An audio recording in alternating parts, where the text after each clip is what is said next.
जवानिया कैसन बा और ढंग से रहे तब ना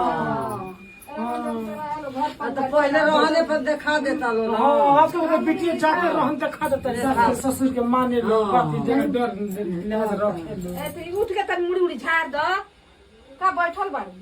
तन तेल लगा के मुड़ी झाड़ दो गर्मी में झरवाई बुरा है हमने ए तनी दुनिया तनी गर्मी बा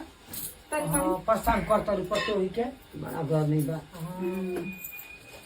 एक कोने देखियो आज को दिन मुड़ी धोले हो जन टाइम मिलत नहीं के पूरी बराबर लटिया गइल बा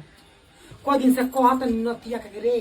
तंचा से शैम्पू ले आस तन किन के अपन माथा मिसी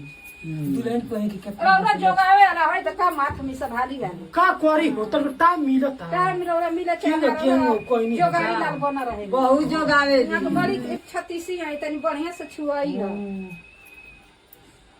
अब मार कितना घू कर ले बड़ आजकल के बिटिया घू करता ऐसा हो ई तनी पुराना जमाना में बाड़ी आजकल के बिटिया जाता मारू घर हो जाता ऐसा देखावे ना देखा तनी मुंह हमने के जाए बैठने के बैठल हो तनी देख लो देख के मैं सोचते खाने हो ठीक है भाई बा ए काकी जी का धराव तनी हम रौरा पतवा के देखा गन तो 200 रुपया तक मार तीन गो बेटा बालों में सब भर्ती हो जाए ना वो हमने के कहीं बेटा बाड़े